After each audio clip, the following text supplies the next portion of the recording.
Hi, I'm Kristen Yorka, and welcome to the Wild Wonder podcast, where we hope to democratize and demystify holistic wellness practices with today's leading practitioners. Today we have Ash Yezuita. Did I say that right? Yes. Okay, good. And we're going to talk about pleasure magic or sex magic. So welcome to the podcast. Thank you for having me. I'm so excited to be here. Of course. When we share a mutual acquaintance, Christina Rosso Schneider, and when she wrote me, she's like, I know just the person for this talk because I wanted to talk about sex magic or pleasure activism. And she mentioned you, and she described you as the heathen witch, Ash. And I was like, what does that mean? And so, of course, I was like, sounds great. What is that? So I would like to know from you, how would you describe a heathen witch? Yeah, sure. So I am a heathen. So I follow the Norse, Germanic, and Nordic gods in my ritual or spiritual practice. So that is where I took the term heathen from. And at the same time, I'm also a witch. I think that you can be a witch who follows gods and deities. You can also, of course, be a witch that doesn't. So I add both explanations so that way folks kind of know where I'm centering myself in the world of spirit-based practices and nature-based magical practices. Very cool. Did you choose the Norse traditions because you have some ancestral line or connection to it? Yes and no. I definitely don't think that you need ancestral lines to Nordic gods. That is actually a hot topic and a debate within the community. Right. I don't think that it is remotely necessary. It's not a closed practice. However, I kind of fell literally, actually speaking of sex and pleasure magic, is because the goddess that I found that most resonated with me early on following Persephone was Freyja, who is a goddess of sex and death. And that duality and juxtaposition was something that I just thought was so amazing. And I got completely swept up in her energy and working with her. And from the experiences that I had with her, I ended up practicing and working with more of the Nordic gods as well. Very interesting. So you said you started with Persephone? Started with Persephone in the Greek pantheon. So many young, I was 11 or 12 years old and reading the myths, and I just couldn't help but fall in love with that story. And I actually will frequently refer to her as like an iron queen, like this idea of being able to take something difficult and then still kind of put on the best presentation and your best self forward. I think that's something that I love that Persephone's myth encapsulates. Mm-hmm. I think the building into working with Freyja, she always just had so much of an energy, to the point one of my favorite myths about her is in order to get her necklace or belt, it's debated, she went and had sex with a bunch of dwarves and she wanted a thing. So she did what she needed to do to get it. And I know, of course, people will get into, oh, well, in the myth it said this, or in this translation it said that. But taking it for face value, I love that. I love that she is a woman that is so empowered and also had refused Odin, saying, no, I'm not going to marry the guy you want me to marry. I refuse. And that's pretty cool, like as a deity. So I just fell so deeply in love with her. I love that. So it seems like she's a deity with her own sense of agency, which we don't often find in the myth. Yeah, absolutely. Very cool. And you mentioned sex and death, which in many myths and cultures go hand in hand. The French say le petit mort, which is a small death, which is the euphemism for orgasm. Orgasm, yeah. So there is that sense of, in sex, there's also a death, and in death, there can also be a sense of ecstasy or escape, right? Yeah. So I'd like to talk about how we get, so Freyja, obviously she's having sex with dwarves, so there's sex in the story. Yeah. But how does she lead you into the practice of pleasure magic? Yeah. So I think when I was young, I struggled like so many Mhm. people. I am non-binary, but as a kind of femme of center person, in some ways, I really grew up with this split idea of I was really interested in sex, I was interested in intimacy, exploring myself, exploring others. Mhm. Um, I'm a queer person, so I was also trying to figure out what that meant, Mhm. all when I was 11, 12, 13, Mhm. 14. But there was a lot of shame or guilt placed upon me, which was very interesting because I didn't come out of the gate with that. I didn't grow up in a community that necessarily shamed sex and sexuality. I was fortunate enough to have a parent that when I said, "Hey, I need birth control," at a Mhm. pretty young age, while Mhm. of course it was, oh my gosh, we're here. We're It there. was, okay, we're Mhm. here. I guess Mhm. that's what this means. So let's make sure that you're being safe because if I told you no, what's that going to do? And I loved that I grew up with a really strong woman, my mom, who realized that okay, there's not a reason to shame you if you're being smart, you're being honest. You came to Mhm. me though with trepidation. I kind of went, around like, do I need to tell my mom? And eventually, it came like, yes, you need to Yeah. talk to mom in order to be smart about the decisions you're Mhm. making. But that connection to sex and pleasure for so long was something I was seeking because one, in a base level, it just felt good. Mhm. And two, in my experience, I used pleasure and sex to sometimes heal parts of myself, sometimes open wounds that probably could have been left closed. Right. And as I've gotten older and looked back on my experiences, 15, 16 years of being sexually active and Mhm. intimate, not necessarily only, sex for what we might define it as. Mhm. Um, I realized how deeply intimate it was to my personhood.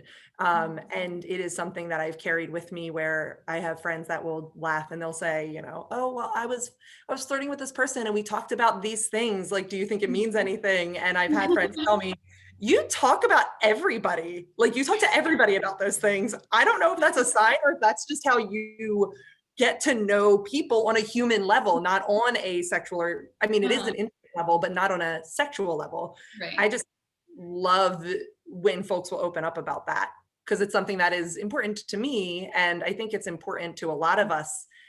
And because of the shame around it, because of the Mhm. guilt around it, because of the I shouldn't want this, or I shouldn't like this, or is this weird, or is this too much? Mhm. Which so often, I mean, everyone feels, but I do think that women specifically or femme of center folks have that placed upon them in a much harsher way Mhm. that you end up not having those deep, rich conversations because people feel the need to box themselves off. In terms of magic, I feel like it's really important to explore and open that Right. box up. I think it's beautiful that people open themselves up to you in that way, because that doesn't happen for everyone, I don't think. Yeah. I personally have had to try to have those conversations with close, femme friends, and it's completely shut down. It's like, which could make you feel a little ashamed if you're not comfortable Yeah. in your own space, right? Absolutely. Yeah. And that's something that I've experienced with an ebb and a flow, even in my last, say, decade of life, where I came from a place where I was just unabashed. I was leading sex education workshops, even though I had no formal training and background. I just knew it because I did it. So I led workshops about it. And then there was a time when I started to feel that shame and I would ask like, "Hey, is it okay if I like bring something up to you?" Which the past me would have just been like, "Oh, we're talking about this. This happened to me. Right. What's your situation?"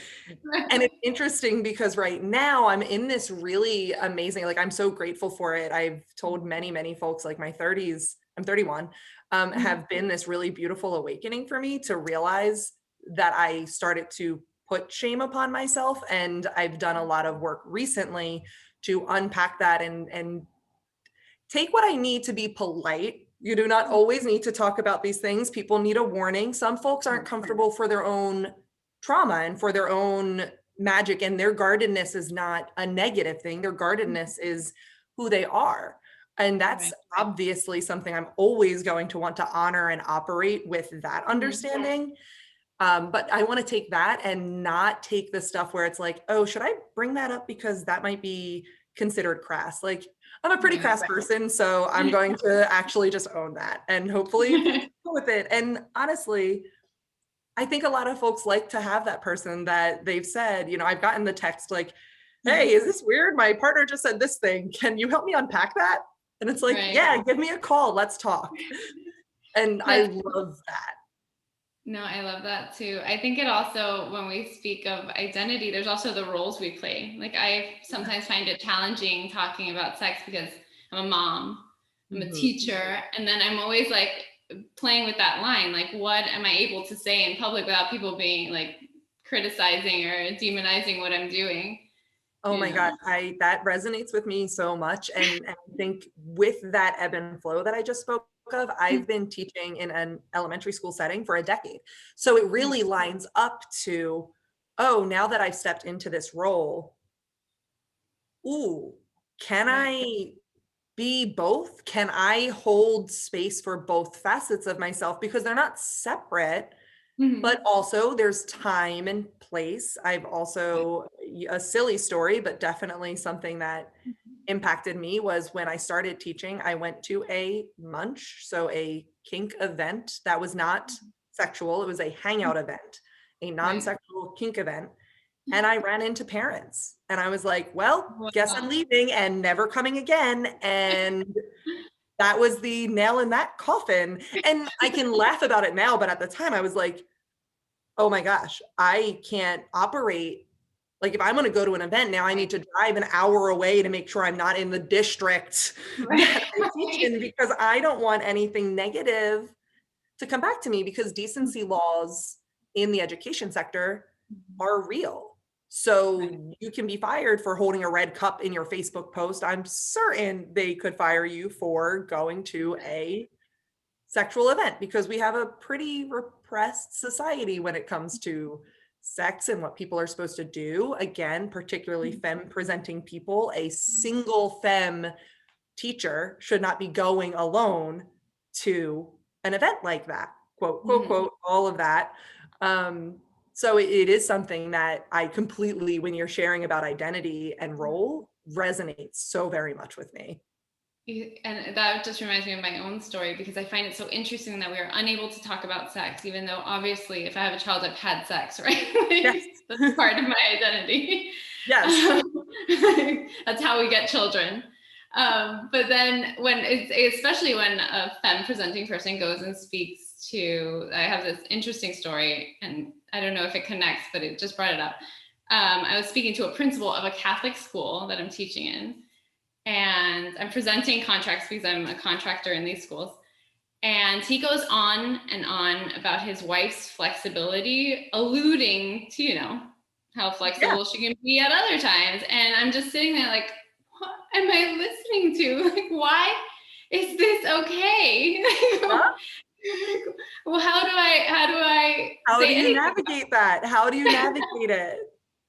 It's a stuck point and it's stuck for so many reasons and also peculiar for so many reasons, specifically around who gets to share that and power and privilege. To be completely frank, there's a male principal sharing something like that is very different than you, a mother, somebody coming from the outside as a contractor, sharing that. Right. So interesting. Also, good for you navigating that because I have no idea what I would do. I'm sure it was all over my face, like, what? But he didn't notice, so he continued to share this fantastic story about his wife, and eventually we got back to contracts. But it blows my mind how we as a society have to play into these roles, right? The other Absolutely. thing that I was thinking of as I prepared for this interview was, television and our culture, movies tell us a lot Mhm. about how we think about sex and how we think about intimacy. And I've always been blown away by the fact that children can watch like very violent video games and violent movies, but we are not allowed to show a boob, God forbid. Yes. you know?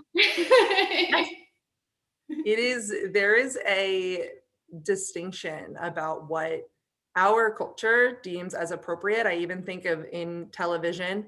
I grew up watching anime, and I definitely grew Mhm. up watching anime where there was nudity because in Japanese culture, from my limited understanding, those taboos are not as strong in that regard, and nudity can be seen as a joke that kids laugh at. Mhm. And so that because there's public bathhouses and Right.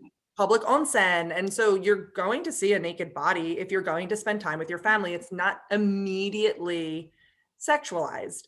Things are Right. gendered in that regard in some places, not all. Mhm. And so there's that difference, but it's so interesting when those cartoons were then translated to their English or Western counterparts, what would be Mhm. censored, what would be cut. Episodes of Pokemon were Right. canceled or cut out because there was crass or like big boobs or Mhm. jokes about nudity. And that was something that is so, and it's as a culture, I understand where we're coming culturally from, but then looking at it large and in like a global perspective, Mhm. why fear sex? And honestly, going back to Freyja, death. They are two things that people fear so deeply, but are literally the bread and butter of life. Like Right. It's the you reason can't people get do more. anything. Yeah, yes. They are the norms. They are the constant. And obviously there are folks who don't have sex and don't engage in sex and sexuality. Ace folks are awesome and rad and part of this beautiful world that we have in terms of diversity and difference. There's still procreation happening Right. all across the spectrum, and intimacy happening across all of the spectrums. And so this idea that we can't talk about it is very at odds with, honestly, advertising and the things that we put on TV to sell stuff anyway. If it can't be Right. capitalized on and commercialized on, it's shameful. That's an excellent point. Capitalized on, and then it's shameful. Because I always think back to when my child was very small and breastfeeding in public was like this big no, at least where Mhm. I lived, right? But then of course folks were posting pictures. It's like, oh, you can't breastfeed in this area, but there's a giant Victoria's Secret model with her boobs out on Yeah, display. So it's like absolutely. No, completely true. And it's something that I would love for more folks to explore and think about, because it is pleasure in general, and this goes into the pleasure activism piece and sex magic and pleasure magic. We are in a society where self pleasure and pleasure among people or pleasure among groups or pleasure with ourselves is seen in this really peculiar way where I mean, I have like grand ideas on why this is in terms of needing to be unhappy in order to sell products and needing to capitalize on wanting to work all the time and caring more about work than pleasure. And something that I feel very fiercely about is this idea of pleasure activism and the fact that joy is really important. It's key. And even in activist circles, which I run in a few, I care deeply about, there is a feeling of if you're not suffering and living in and leaning into the suffering, that it is like you're not doing enough. And I think that there needs to be a balance. Like we need to be happy people because that's what makes our lives worth living, and feeling pleasure and ecstasy and joy and eating amazing food and getting laid. Those are things worth fighting for. Those are right. the reasons why we want to keep fighting and pushing through, because everybody deserves to be able to do that. And until we live in a society that provides that access to everyone, then there's something to continue to strive to be better with. Yeah. Uh, so, yeah. Agreed. I want to go back to the idea of pleasure and then capitalism. I'm sure there's theses written Yeah, on this, but absolutely. I wanted to focus mainly on the idea. At least when I was younger, I thought pleasure was a very specific thing. And it was like getting wasted, going to concerts, having sex. Like it was because that's what you saw, and that's what the adults in my world said pleasure was. Yeah. And it's not. And so it's very hard to navigate, to try to figure out for yourself, what is pleasure for me? Because it's so different for everyone. Absolutely. And I think that actually that resonates so strongly with me. And I think that's something that is important for folks who are interested in practicing pleasure-based practices or pleasure-based magic.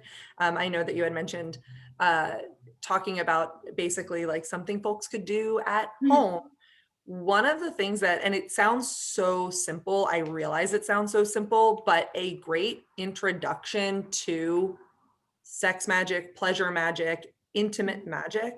One is centering the self, which for so many people, there's so much held in our bodies that it is hard to even grant ourselves permission to think about that question that you just asked, which is, what is pleasurable for me? And pleasure can be, I'm going to masturbate and think of these images or watch this video or engage in this, act. It can also be, I'm going to make myself the best freak fracking pasta that I've ever made. And I'm going to use all of the things that I like. And you know what? My friend doesn't normally like it when I make it this way, but I do. So I'm making it my way for me. And I'm going to, mindfully, truly mindfully eat a really amazing meal.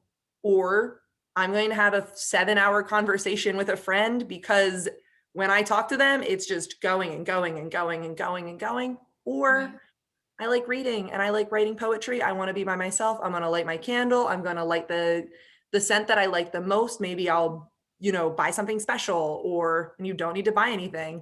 I want to make something. I want to just put a little dab of perfume that I like on, or nothing at all. And I'm going to be by myself in silence because that's what brings me pleasure.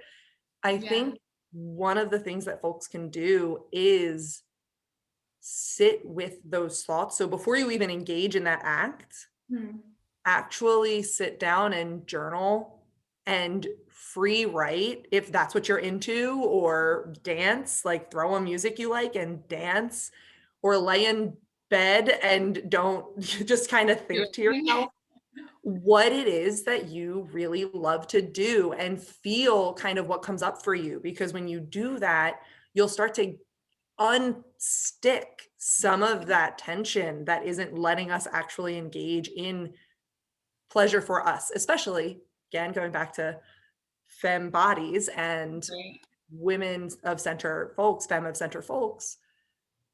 A lot of times pleasure is what the other person wants. And that is how we are taught, trained culturally, directly. I mean, there are some interesting folks out there who will say directly, oh, it's your job to make sure that your pleasure, like I've, on many occasions, have had people say to me, oh, I literally have never thought about what I wanted because my partner wants X, Y, and Z, and it's my job to do what they want. And I'm like, I mean, oh, yes, I'm here for it. I'm here for you making your partner happy, but also reciprocity, also you're a person, also your pleasure. What? But that's a big step, even admitting like I deserve to feel good. That's a big challenge for a lot of folks, understandably, because they're taught, we are taught that our pleasure doesn't matter, that our joy doesn't matter. Yeah, it's kind of like being an advocate for yourself. Yeah. Right. And that is such a hard piece. I've recently, during the pandemic, started laying out a picnic blanket outside. My neighbors think it's hilarious. And I'll dress up, like I'm in a dress, and I'll have like my coffee and my fruits on the blanket, like a romance novel. And I've had like neighbors drive by and be like, I love it. I wish I was you. I'm like, you can be.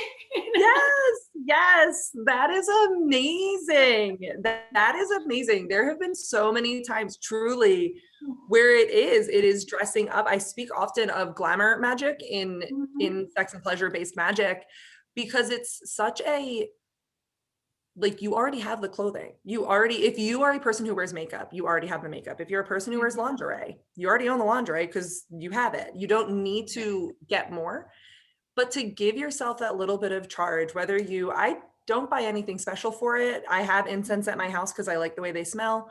I'll grab a rose candle or a rose incense and I will kind of smoke cleanse whatever it is that I want to put on that day. And I give myself the extra 5 minutes, doesn't take longer than that, but it really does feel different to intentionally lean into things that make me feel good. I could absolutely just throw on my clothes and head out the door. Well, not head out the door because it's pandemic, but throw on my clothes and sit on my couch. But there's something to be said about taking the extra 5 minutes and giving yourself that intention of like, no, I'm doing this because this is going to make me feel good, or I'm doing this because I have an important interview today, or I have an important conversation today, or I'm going to meet with somebody important at work. And I'm going to give myself a little bit of that glamour magic and really boost my confidence through a 5 to 10 minute low effort. Even if you don't have incense, I'm big with, you can use water, sprinkle a dab of water, put a crystal, charge your clothing with a crystal, whatever it is you have at home, you can find a way. As somebody who works with deities, when I have absolutely nothing, I will just straight up call out and ask Freyja or Freyja for their support. And that is what I am thinking of when I'm donning my clothing or putting on makeup or doing like braiding my hair, whatever it is. Just giving yourself that little bit of time to really lean into it. So would you describe glamour magic as like ritualizing this like self-love in terms of getting dressed up and making Yeah, yourself feel as beautiful as you can feel? absolutely. And I think that glamour magic can be used for so many things. So it is like in fairy tales and myths, this idea of being able to put on a glamour is to be able to put on an illusion. And I think that to bring that into our 2021 perspective, it is donning clothing or perfumes. I have a million perfumes. I have been fortunate enough to make some of my own perfumes, buy really amazing perfumes. And depending what they're made with, that is what I'm using. So there's one that is specifically all about illusion because it's connected to Saturn and Neptune. And I love using that when I want that extra, like, yeah, I want to really feel like I love myself and I love the way I look, but I want to heighten this. Like, I want other people to notice me. I have jewelry that is, the sign of Neptune, or a kitsune mask because they are trickster, changesters, abilities. So when I am thinking about my non-binary identity and the way that I am being perceived, I take that extra time to don those small little pieces that help me feel grounded in, you know what, this is what I'm doing today, and this is how I'm going to present, and this is going to help me choose my outfits. This is going to help me with my posture, the way that I kind of carry my body, because I'm thinking through all of this before I step out the door and or go sit on the couch, as we've mentioned. Right. But that's so important that you said, because of how I want to be seen. I think a lot of people have trouble even admitting that they want to be seen a certain way, especially after a certain age. At least in my Cuban American culture, I think after 30, you should be like inside in your, what they call about the casa, like your house dress, and that's it. So you shouldn't even be thinking of how you're going to be seen, because you're beyond the time where anybody should find you attractive or sexual or. It's absolutely true. And it is, and thank you for pointing that out and sharing your perspective with your culture, because I think that's something that is aging is seen. I mean, and again, talk about feminism all day. Right. There's a gender dynamic to it. There is a gender dynamic, and it's interesting to think about. And I'm 31, and it is like, I've thought back like, oh man, I wish I did this in my 20s. And when I have that thought, I self-interrupt and I'm like, no, I didn't. I'm having it now. Right. My life is great. It is great Right. that I am able to recognize this now. I didn't recognize it when I was 22, 23. And you know what? I'm still cute. I love myself and I'm not going to lament on who I was, because I loved who I was, but also that person was still growing, just like I'm still growing now. I'm sure when I'm 40, I'm going to look back and go, man, wish I had X, Y, or Z, that wisdom. I mean, we gain wisdom as we age. So I'm not going to be, a crone, maiden, and mother all at the same time when I'm young. You grow into those. You grow into those with experience. Yes. And your sexuality changes. It's funny that you said, like, back when I was 20, I wish I had done this, because I had a friend just the day before yesterday, we were watching a Korean pop band, and the girls, you know, were half dressed and the whole thing. She's like, I wish I would have been more naked. And I'm thinking, you could be more naked now. Yeah, you want to be more naked, be more naked now. Absolutely. And that's something that folks deserve to do. And it's seen as such a taboo. I also often think about whether it is age or ability. So often folks in like non-able-bodied communities will be seen in a way that they don't see themselves. And those are things that I hope to, while I don't have that experience, I hope to push myself to think differently about who gets to be sexual, who gets to be seen as attractive or wanted or yearned for. And if you want that, great. And if you 100% don't want that, awesome. But knowing that you can be, and that so many folks are just kind of cut away. I often have had conversations where a family member of mine was has sex and is older, and that was like a big conversation, like, oh, I can't believe we found out about that. I'm like, I only can hope that I have all of my joints in place, because I ain't going to be stopping when I'm 60. Y'all confused if you think that I'm just going to be like, oh, I'm sorry, you no longer value me as a human, let me peace out. No, we still are going to want to seek pleasure if that's, what our bodies are yearning for. For some folks, no, that shift absolutely happens, and it ebbs and it flows over time, not related to age necessarily. Right. So if you're listening to your body and if you're honoring yourself and really doing that work to think through it, you really can't steer yourself wrong. Though, of course, that's a deep conversation to have with the self. And I feel like reflection is so often important, because of course there are folks, I absolutely am guilty of engaging in high risk practices, which were not probably my wisest decisions, as I've named. I'm happier now than I've ever been and have leaned into joy, but for a while I was not as healthy as I could have been, and I needed to really work with myself and work with others to kind of come to an understanding of, yes, this, maybe this, still got to think about that one. No, we're not going to do that anymore. That was a little, okay, that's off the table permanently. Great. Hope we don't go back. And that's okay. And for different people, those things are different.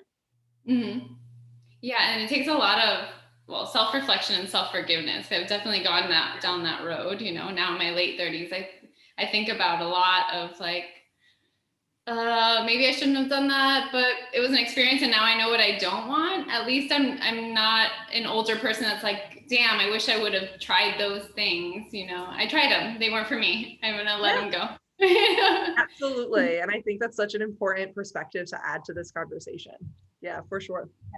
So I think your idea about writing down or journaling what you really want, I think that's also part of it. We also know what we don't want, and that's a good place to start. I think for me, when I first started kind of leaning into joy around like late 20s, I was like, well, I don't know what I want, but I definitely know what I don't want, Yeah. And that turned into like, I kind of like became hermetic for a while, like to dig through like what exactly it was that I wanted, because for so long I was just taking in the culture, taking in parenting, and it becomes kind of an unlearning. It's like, okay, well, all these things don't really make me feel joy. I'm doing them because I think they should make me feel joy, but actually they make me feel like crap. So absolutely. No, it's so true. And I think too, this idea of unlearning, unpacking, I have said you need to really, in talking about sex magic,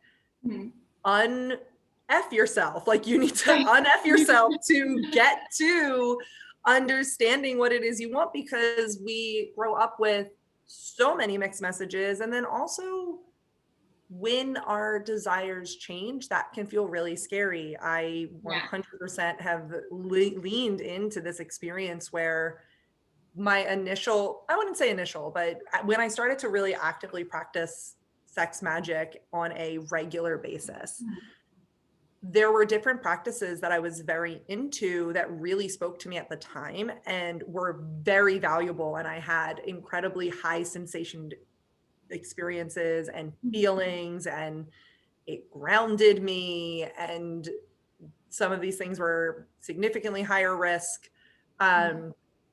If I can kind of be really clear, like knives and blood and very impactful kink, which not opposed to, but it became such a norm that I needed to really break. Like, actually, you know what? Yes, occasionally. Yeah. But this is not actually hitting the way it used to, because I'm starting to numb. And if your magic is numbing, that is not what I was like. I was going for joy and ecstasy and like, you know, reverberating sensations in every single little morsel of my being. And instead, things were shutting down or shutting off. And I really needed to take a quick, like, whoa, was this always a problem? No. Did this become a problem? Yes. So what needs to happen? And it was nothing more or bad or wrong or good or anything. Then my taste changed. And that felt very weird to me, because for a while I was like, am I myself anymore? Like this was kind of how I identified. Like I did this thing. I was in this community. This is how I practiced my religion. And now I don't want to do that anymore. Am I bad at my religion? Like I genuinely had a little crisis on who am I? And it took a bit for me to realize, like, no, that's sex for, in a lot of ways, is still your religion. You're okay. But your tastes and your interests shift, and that is normal. And roll with it. Like kind of like this, you know, you will be okay if you listen to yourself and F yourself, like undo what it is that's going on. So that was something that was so key for me when I learned that pleasure magic wasn't and isn't just, oh, I know that I like masturbating in this way and I like using this specific toy and I like calling this specific. No. If you do that one day and it's like not working for you, turn the lights on, blow out the candle, and go to town on yourself in the way that your brain is like, we really want this thing. Can you undo the Palo Santa's not working? It's not working for us. Can you do something? Isn't it funny that we do that? Isn't it funny because that we ritualize things to the point that it almost becomes superstitious? Like I even do that with meditation. I'm like, no, I need to get up and do this thing, and then my whole day will be perfect. If I just do this thing, everything is going to be great. Yes, it's absolutely true. And it's not, we are habitual creatures. It is important to practice really questioning what it is and like listening to ourselves and listening like intuitively, which is a big, again, we don't live in a society that teaches that. Or I'm a school teacher and I would love if we taught more of those types of things in schools. We don't really.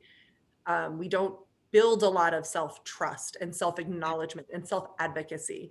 No shade to teachers.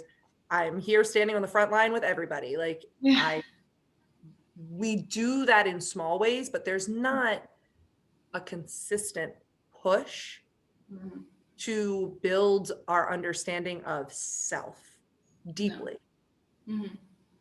Yeah, I think we've gone around the idea of sex magic, but I would really like to like zero in, if you could like describe a practice, like maybe really quickly start to finish of how it would work. Yeah, sure. So one thing that I would, and this is also something folks can try at home, is one kind of introductory ritual that folks could try. I call it like kind of an invitation It's a spell to heighten joy, and even start your sex magic practice or pleasure-based magic. Some tools that I use would be kind of any candle that's an aphrodisiac. So that could be vanilla, cinnamon, spices. If you just have a candle that you think smells good and feels sexy to you, use that one. You don't need to go out and find, brand new things. A piece of paper, a red pen if you have it, a regular pen is fine too. Some kind of lubricant if that is something that you need, rose quartz or granite, that's optional if you just kind of want to set the stage, and any other offerings that you think will be really loving. So you could buy yourself flowers, you can have honey, you can anything that would make you feel good if you want to basically romance yourself. So the way that the ritual would go is you would invite the elements in. So when I do sex magic, I often will kind of make the elements based on the work that I'm doing. So I think of fire as passion, air as play, water is that excitement and that wetness in my body, sweat, all of those things. Earth being that body center or that odor that you feel is incredibly, for me, incredibly grounding. I find it incredibly sexy. And then spirit is that sexual connection. So before actually doing the ritual, I would light my candles, I'd place my crystals, my flowers, any other offerings that I have. If I have a honey or a chocolate or some edible, I like to have it near me. So when I feel drawn to or called to imbibe in that, then it's there. And that is laid out. And then in a red pen, you can write down your desires, what you want to open up, what you want to deepen. So one thing that you might write is something like, I ask my body and spirits around me to guide myself deeper into loving me. Simple, clear intention of what I want. This could be, if you are more into like you've done this before, this could be, I want to grow money the way that I'm about to grow my orgasm. Those are definitely things that you can write and you can play around with this idea. And then I would set the paper underneath me, kind of face down. So your skin's touching the paper, but you're not necessarily getting ink on you just because like nobody wants ink on them. And then you masturbate.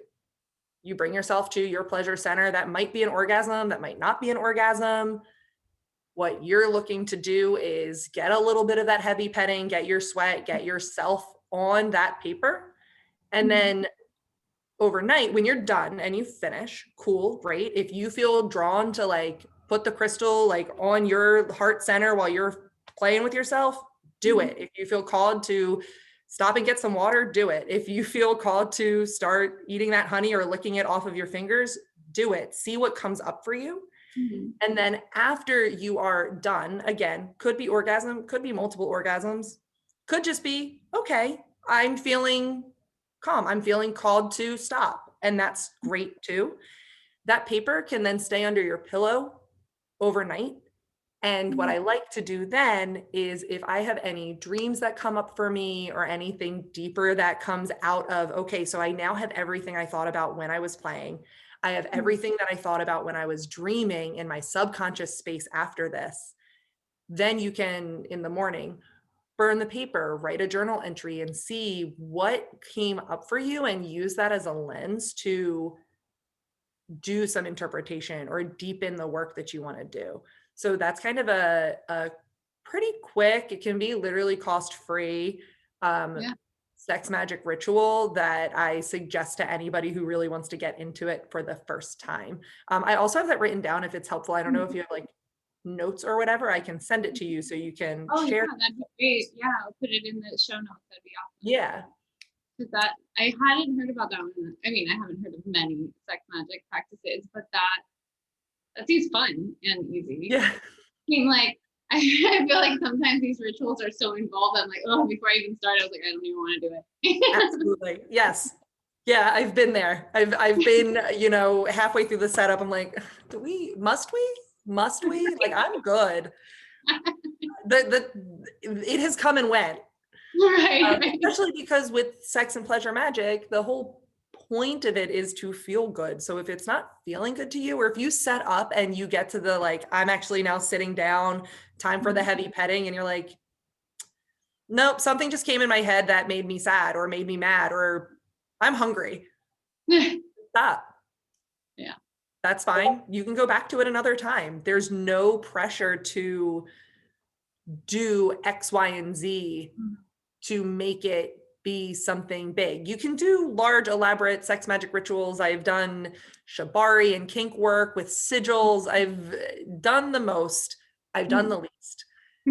I really personally prefer the least, unless I have a partner that is interested in exploring that. Then like, yeah, let's talk, because then it's like a personal, like, oh, this is pleasure that we're growing together. Not that you need a partner to do any of this, but if it's me, I am the type of person that's like, no, I'd rather chill.